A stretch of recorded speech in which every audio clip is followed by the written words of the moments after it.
Yo, it's gonna week. Todd in the Shadows, One Hit Wonderland, Seasons in the Sun by Terry Jacks. I'm not gonna lie, I don't know who this person is or what this song is, so we're going in completely blind for this one. Let's go. Oh, and if you can, try to hype the video. I'm trying to like get some hypes. I don't know. I'm not gonna lie, the hype system is low-key weird, and if you can do it, then try it. If you can't, like the video.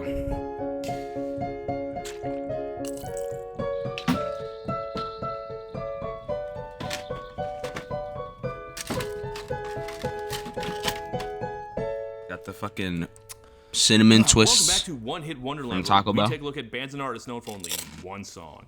So, this is my first episode since I finished the year-end list, where I was ranting a lot about how bad the last year in music was. But will people remember that in the future? 2025 is mostly bad. Not really. Because there was so little that was good, but no one remembers the stuff they didn't hear. I'm guessing that in the future people will elevate the stuff they like. Like after, I feel like if most people like my age, you know, like from like 18 to like 25, like they're not gonna know the specifics of like years in the 80s or the 70s. Like, oh yeah, 1987 was terrible, but 1989 was pretty good. Like, no one's gonna. I feel like a lot of like the younger people, they're not gonna know that. They're just gonna like know the most popular songs from that decade and kind of base their opinion off of those ones. You know what I'm saying? Good. For a year to go down in history as bad, you need at least for me actively terrible music. So, but I don't listen to a lot of old. Like, I don't listen to like anything past like 2000s. Like, I'm not listening to it. I'm not gonna lie. What doesn't mean like I'm not open to listen to it. It just means that I don't listen to a lot of stuff that was made before like the 2000s. By contrast, I think it's fair that we return to the storied, famous, worst year in pop music history, 1974. All right. You're the woman I love, and I love what it's doing. God, it is so funny that there's a designated worst year of music. Really? I didn't know that. Just something we all agree on and talk about. Like, most of the people who say that weren't even there. I've decided to choose one song from each year in Lorelei's life. I'm almost done, though I've hit a snag in 1974. Bad year? It's making the year of the Macarena look inspired. Oh, yes, they call him the street. I didn't know that. I didn't know. Believe me, I have so many What the options fuck was if I that? want to emphasize this as a bad year in pop history, but if I really want to talk about 1974 being shitty for music, why bother with a deep cut? Let's take one of the most obvious, canonical, bad songs of all time. Goodbye to you, my trusted friend. I'm Wait, pretty sure the maybe I have originator heard of this. 1974 being the worst year in music is the humor writer Dave Barry. And one of his reasons, of course, was one of that year's biggest hits, Seasons in the Sun, by Canadian songwriter Terry Jacks, about which Dave wrote, "Seasons in the Sun is about a man who is dying, but not fast enough." My friend, it's hard to die. I cannot say I Wait, I feel like I've heard this. Yeah, Although, this fun sounds fact, familiar. This is one of my mother's favorite songs. And one of my father's least favorites. And it'll make him happy if I call this song insipid at least once. So this one's for you, Dad. We had joy, we had fun, we had seasons in the sun. But the hills that we climbed were just seasons out of time. Now, the man in the song might be dying, but Terry Jacks is not. He's still alive, which Oh, means damn. he might see this video. So apologies to the man in advance, because I might be harsh and I might hurt some feelings. And I always hate that. But one thing that does give me a little bit of consolation is, at this point, the guy is probably used to it. On any list of bad songs of the 70s, usually just bad songs period, Seasons in the Sun is always on there. Even Really? decades after it Yeah, it doesn't sound bad. I don't know. Maybe it's just the lyrics or something. faded from memory. No idea. On as a distantly remembered meme and a symbol of the terrible taste of previous generations. Like, I remember several cartoons I watched as a kid clowning on their boomer characters for liking this song. I like Bobby Goldsboro, Gilbert O'Sullivan, Terry Jacks, Parliament. Who'd want to listen to those things? Seasons in the Sun. Oh, I can't bear to sell these. They're classics. To be fair to the boomers, a lot of them hated it too. So much so you'd think no one liked it ever, and that isn't true. What's it like to have the 6th most popular recording in the world? Seasons in the Sun has sold more than 12 million copies. That's how much people. So is this gonna be like? Is this like the Ordinary of the including the 70s? Listeners were actually really touched. Is that a by good this song comparison? by a I don't know. Guy reminiscing about the better days of his life. Learned of love and ABC. Well, no, because people like this then, right? People don't like Ordinary now. So In our hearts and skinned our knees. Goodbye, my So are the what's a critics song that like people like now that was really big this decade that will probably not age well and people will not like? being too harsh? I don't We're know. gonna skin our hearts and skin our Like knees damn, like trying to find what's a answers. song that like people are gonna look Before we back on continue, like in the I just 2020s and be feel like, the damn, need why to the point fuck out did we listen to that? Yes, that is that dude's real hair. Always looked like that, and it has continued to look like that decades later. I guess he lost the mutton chops, but he has always had perfectly round hair that makes him look like a microphone. The 70s, glorious time. I wish that we could both be there. We had Our story begins in Canada in the mid-60s, which was around the time Canada first started to realize that they should try and have culture of some kind. One of those attempts was a Vancouver-based ripoff of American Bandstand, tragically not called Canadian Bandstand. It was actually called Let's Go, and one of the regular performers on it was a 17-year-old girl named Susan Pesklevitz. Pesklevitz. One day, Susan asked one of the other performers on the show, one Terry Jacks, to accompany her on guitar, and pretty soon the two fell in love, which, good for you, man. I mean, I'm not trying to be mean, but, you know, they got a little sitcom energy to them. Anyway, they fell in love, they got married, and they started a band called the Poppy Family. Which, you know, adds up, late 60s. At the time, Vancouver was like Canada's San Francisco, right? Just hippie central. So naturally, you got this flower powery name for the band. And I guess everything aligned for them because the Poppy Family would become one of the few Canadian bands at that time to hit it big. Damn, really? Which way you going, Billy? Well, just in Canada, right? Can I go too?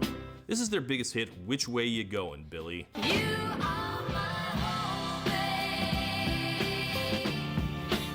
Is anyone even named Billy anymore? Like, when was the last time you guys met like a Billy?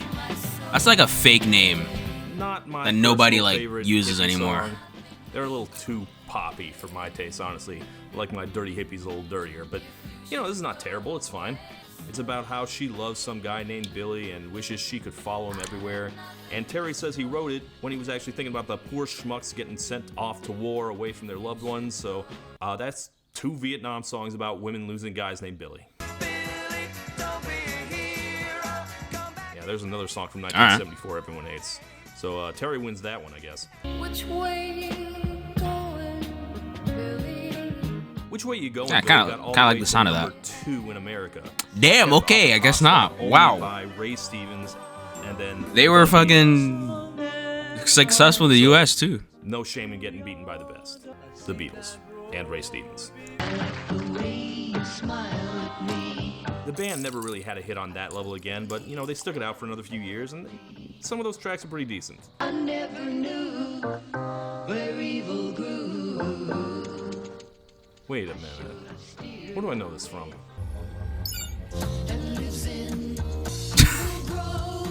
Oh my god, that's right. That's the song from the Sonic the Hedgehog dance scene. Why is this like just like lingering in his mind? That's crazy that like he caught that. Man, that's a deep pull Sonic the Hedgehog movie. Who came up with that? Yeah. Maybe What Carrie the- wanted to support his fellow Canadians. Unfortunately, showbiz marriages are not long for this world. By 1973, the Poppy Family had become the Poppy Trial Separation. No! And then eventually the Poppy Two Separate People. Susan Jacks would maintain some minor presence in the Canadian music industry over the next few decades, but she wouldn't really ever be a big deal again. But Which Way You Goin', Terry? That's where things get interesting. Now, this will surprise you, certainly surprised me, but Seasons in the Sun is actually a very complicated and interesting song, originally.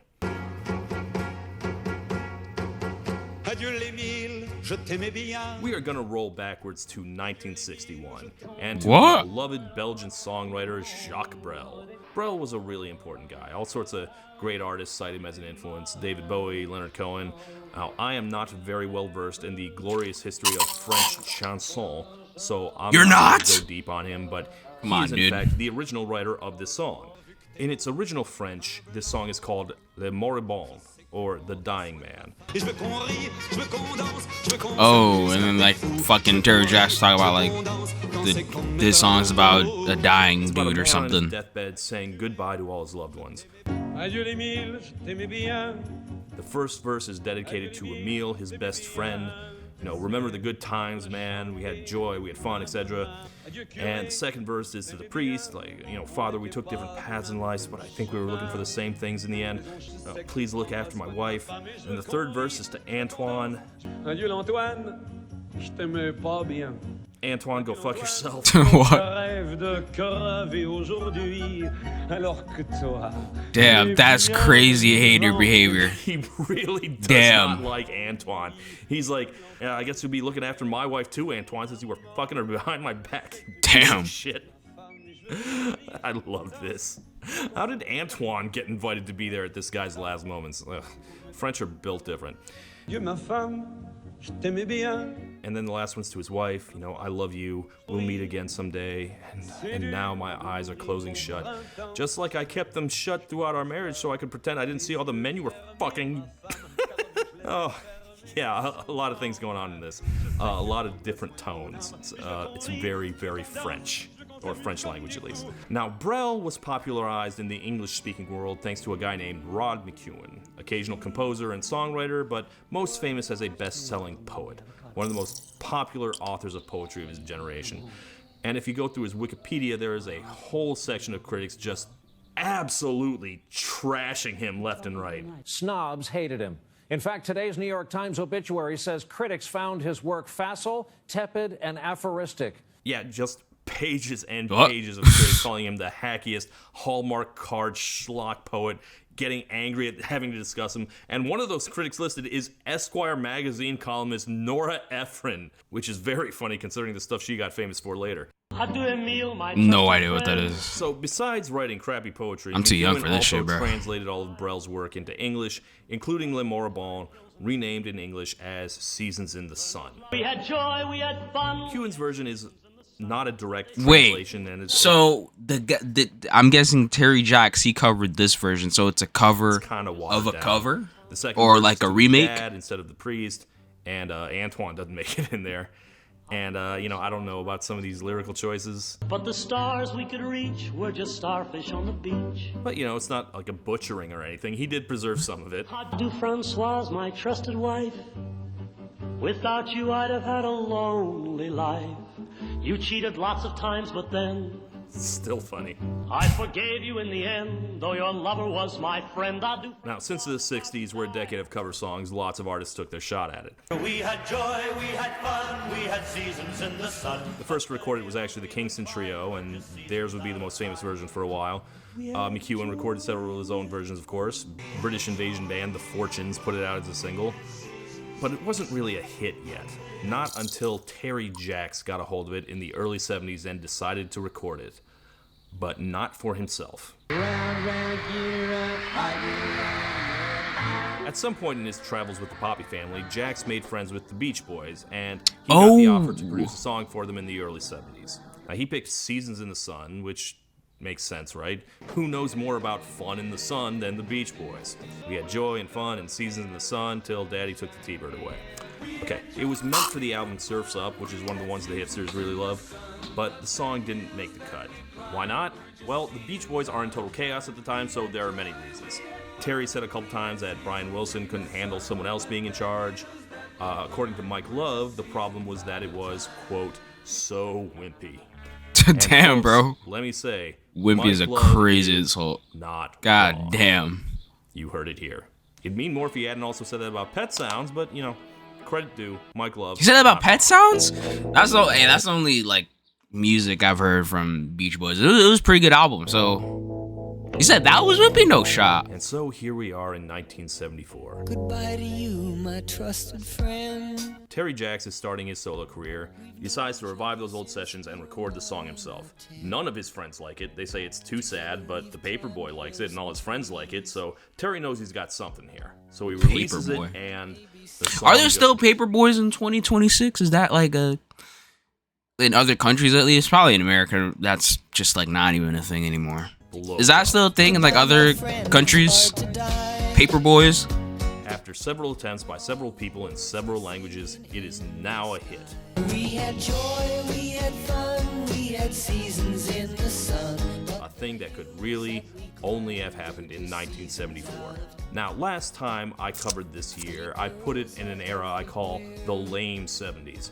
I guess my half-ass attempt at defining that is it's the kind of music that's all kind of downstream of the 60s pop that was not in conversation with rock and roll. And some of that combined with the folk movement of the 60s and the singer-songwriters of the early 70s to make some of the lamest, wimpiest soft rock you've ever heard.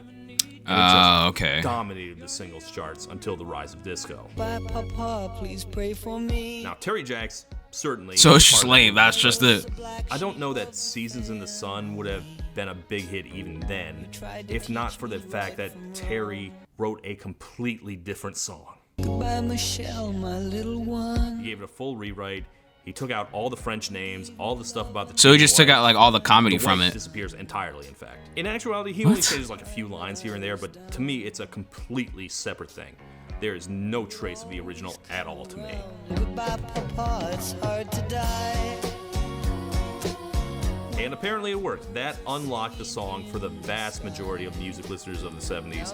That was enough to finally turn the song into a #1. So he kind of just like fucking watered it down and made it more accessible, basically. Single. We had joy, we had fun. So I mean, that makes sense why people would not like it then. then. Is it really bad? We had joy, we had fun. It's uncool, certainly, and I've always hated it, but am I just repeating what I've heard from Dave Barry and my dad? Mom says that's why I wouldn't eat beets as a kid, because Dad's always talking about how gross they are. That shit is and ass. She was right, that was why. Also, I can tell you one huge fan of Seasons in the Sun. Kurt, you sang Seasons in the Sun? Yes, I did. One of the only singles I can remember from my childhood that I used to cry to. Kurt Cobain apparently Alright, loved it. I guess. Favorite songs from childhood. Goodbye, Papa, please play for me. I mean, it wasn't ever clear when Kurt was fucking with you. He did a bunch of piss takes covers with everyone playing the wrong instruments, but all the serious writers seem to think he was completely sincere about this. So am I going to say that Kurt Cobain, one of the biggest music snobs who ever lived, has worse taste in music than me? No, Yes. No. So let me ignore the jokes and hear this with fresh ears, because this is a serious song. Goodbye, Papa, please pray for me. I said yes because I have better music taste than everybody else. So. The black sheep of the family. We all know that. All Like the at funny this stuff point, is you know. gone. It's now an actual serious song. Like about what I say is fact. You know what I'm saying? dying young. Jack says he wrote his version when he was hanging out with a friend, and the friend told him, "You should know, I have 6 months to live." And he died 4 months later. Oh, so damn. I wrote the song about Roger. And then, the friend did die. He left behind a young daughter, and so that's why Jack's changed the lyrics so that the guy's addressing his daughter now. Goodbye, Michelle, my little one. You gave me love and helped me find the sun. And you're sitting here mocking this heartfelt love ballad. Don't you feel bad? So is Seasons in the Sun a good song, actually? Honestly, I think I understood this song a lot better after hearing the Beach Boys version, because they let that out of the vault a couple years ago. Oh, really? Harry's version has tons of Beach Boys DNA. There are all these Brian Wilson-y elements to it, like the organ, the key change, the guitar lick at the beginning. If you see this song as a Beach Boys song, it makes more sense. And one part I do really like is in the second verse where the harmonies kick in. Ooh, I like that. I mean, that's just a good moment. That is a good musical moment. So, yeah, I would say I no longer think of this as the worst song of the 70s. Because believe me, you do a deep dive on the 70s, and there is so much more crap that has not been remembered. How he makes makes me quiver, how he makes me smile. Just some truly untold horrors. So yes, I have softened on this song. I don't think I'm going to shock anyone here, though, because I still don't think it's very good. We had joy, we had fun, we had seasons. I mean, bro, from what I've heard, like, I have, like, no strong feelings over it. Hearing the Beach Boys... I mean, obviously, like, Todd, well, I mean, he's known this song, like, longer than me, so, like, obviously, like, he would have more, like, stronger feelings. But, like, listening to it, like, it's alright. Oh, boy. Terry Jacks is not the Beach Boys. But the wine and the song, like the seasons have all gone. Like, he's not even Mike Love. Just God, his singing. Like, he takes what should be a moment of real gravity. The sound of a man saying goodbye to his loved ones. And You tried to teach me right from wrong. yeah, Okay, he does sound his like a singing dying man, is just kind of bad, not I'm in not a gonna good lie. way. He's emoting, he's trying to sell it, but Little children, It's a little subpar. he just turns it into something maudlin, sickly. It reminds me of watching these awful, weepy chick flicks where someone dies at the end. Except it's not a beautiful young woman, it's a guy with a Poindexter voice and a dirty clown wig for hair. It's annoying, whimpering, simpering, insipid. Insipid's the word. Also, I think I just don't like the chorus of this. Sorry, Jacques. Or maybe I just don't like it when Terry does it.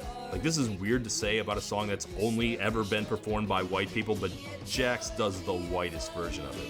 But also the chorus just feels too short. stars we could reach were just starfish on the beach.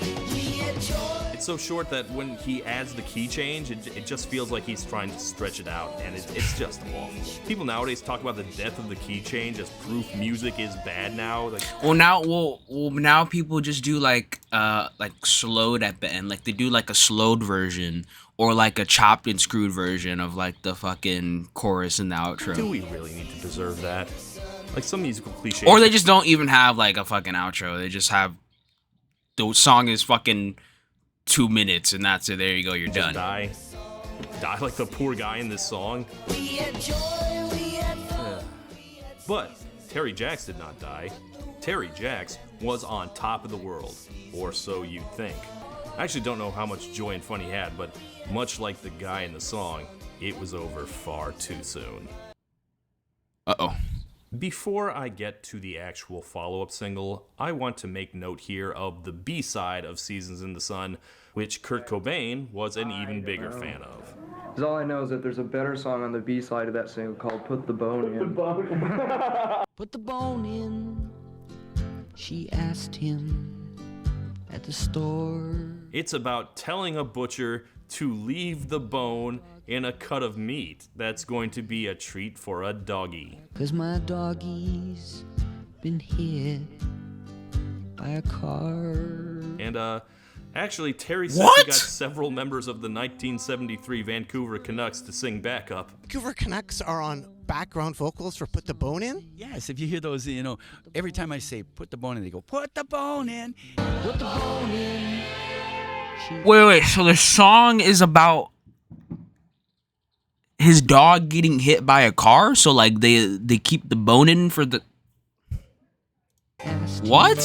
So that's a cool piece of trivia for this song, which, again... What is this guy... Did I hear that correct? This guy said his dog got ran over by a car. Put the bone in. Do you think they're saying one thing that actually means something else? Do you think it's a double entendre of some sort?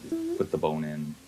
I don't think Terry. Innuendo. There's nothing sexual you about worse it. than All fun aside, here's the actual follow-up single. If you go away.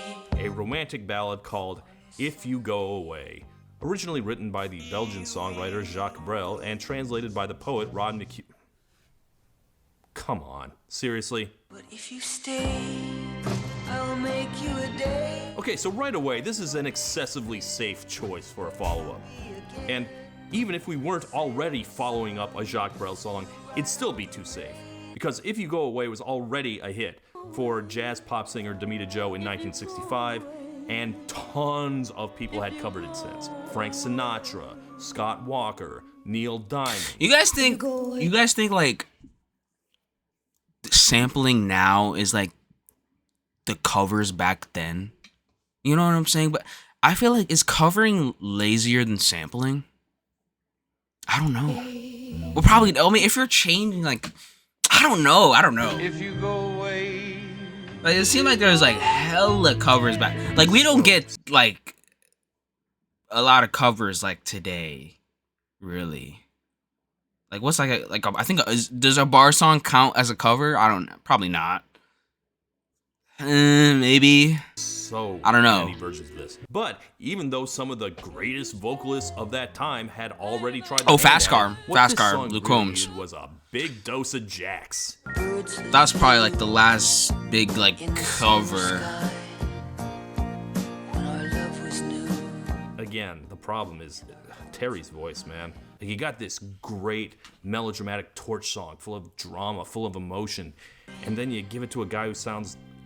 but if you go away, when I love you so, who sounds like Paul Simon after getting punched in the balls. Let's compare the Tom Jones version. if you stay, That's not even like fair though. Like, what is like Hydrogen Bomb versus Coughing Baby? in the summer sky, This guy sounds like, this guy reminds me of Alec Benjamin. Anyone know Alec Benjamin? Kind of reminds me of him. Ray I feel like Charles Alec did a Benjamin's version just that like same a year. Let's better hear singer, that but he one. sounds like him.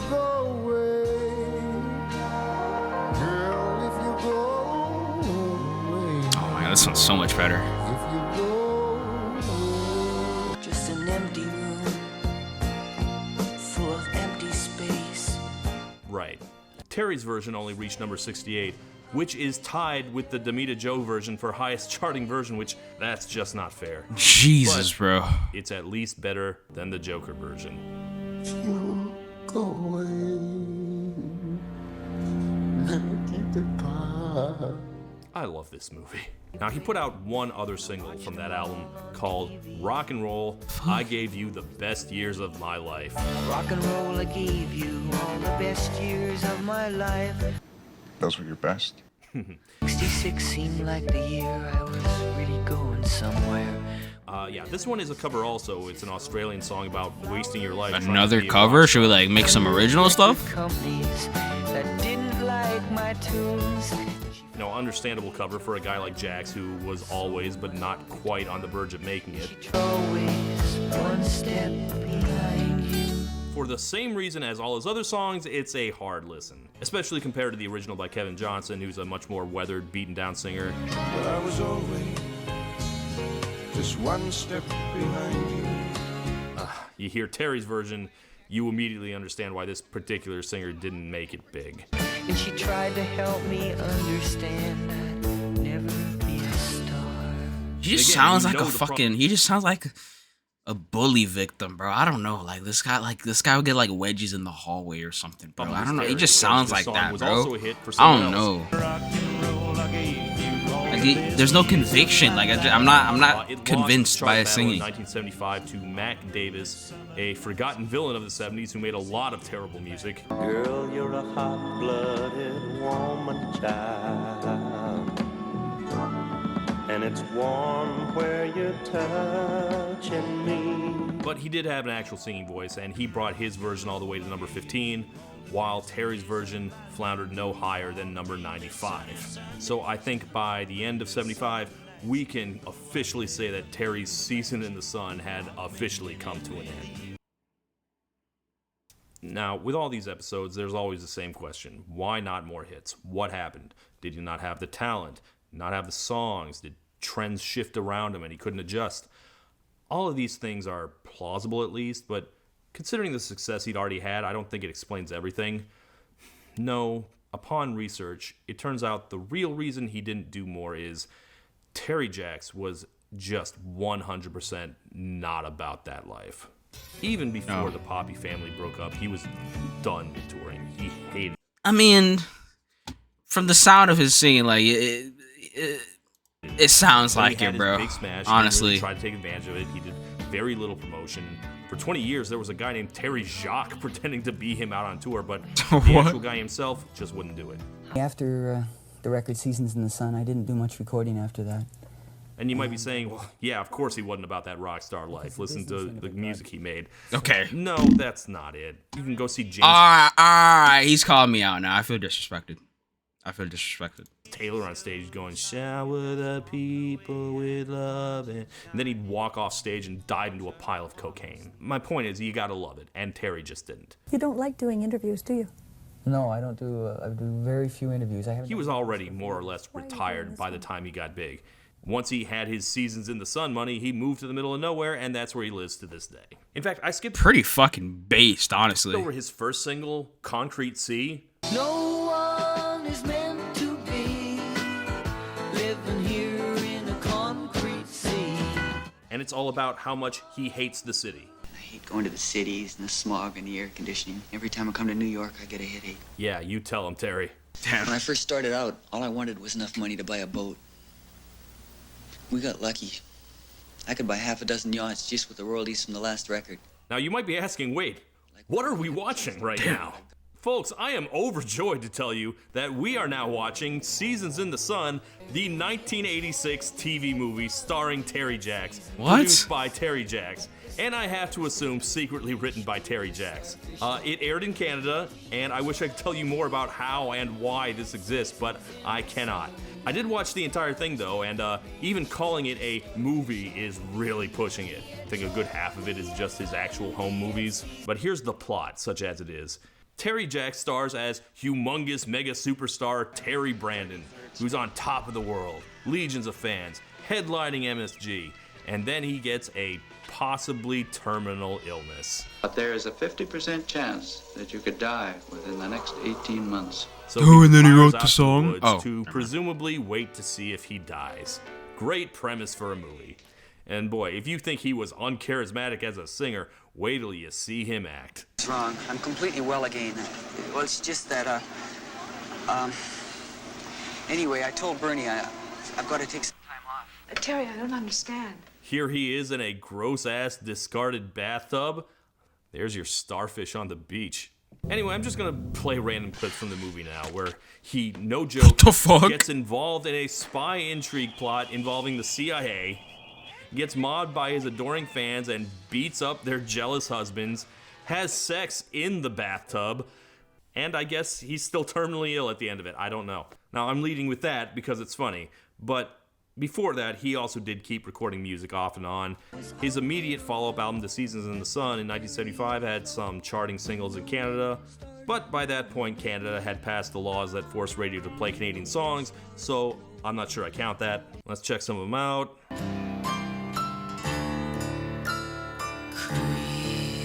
Christina can make. Yeah, you know what, actually, let's not.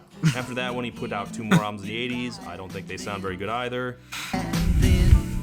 You fool me again. Yeah, that's some Canadian content, all right.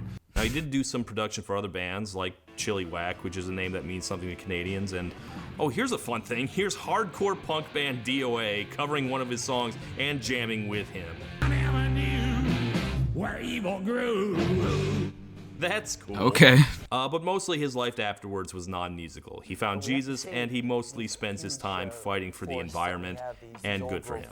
He'll occasionally do guest appearances for charity to sing a song, and last year, he resurfaced in his 80s to make a Christian album. I know we got the internet, Facebook, facelift, I forget. But Jesus works for me. Uh-huh. You know, how did he not name this album Seasons in the Sun? Get it? Okay. Good one! No, no, no, no, no, no, no, no, no, no, no, no, no. We had joy, we had fun. No, the song, it's bad. It's bad. There's no reason it should have been this big, but, you know, whatever. And it's not a matter of him deserving better, because the dude checked himself out of the game. He had his wine and song, and then he went off to enjoy the springtime while he could still enjoy it. He bought himself a boat, and he made a movie to show off the boat, and that's what he does with his time now, and who can blame him? We had joy, we had fun. So if you don't like the song, Terry Jacks did. Dude just got the bag and dipped. That's respectable, bro. Honestly. Thing you could ask him to do, he went away on purpose. So thanks for the good times, Terry. We had joy, we had fun, we had seasons. Can't say it's not catchy, at least. I'll be singing that for the rest of my life.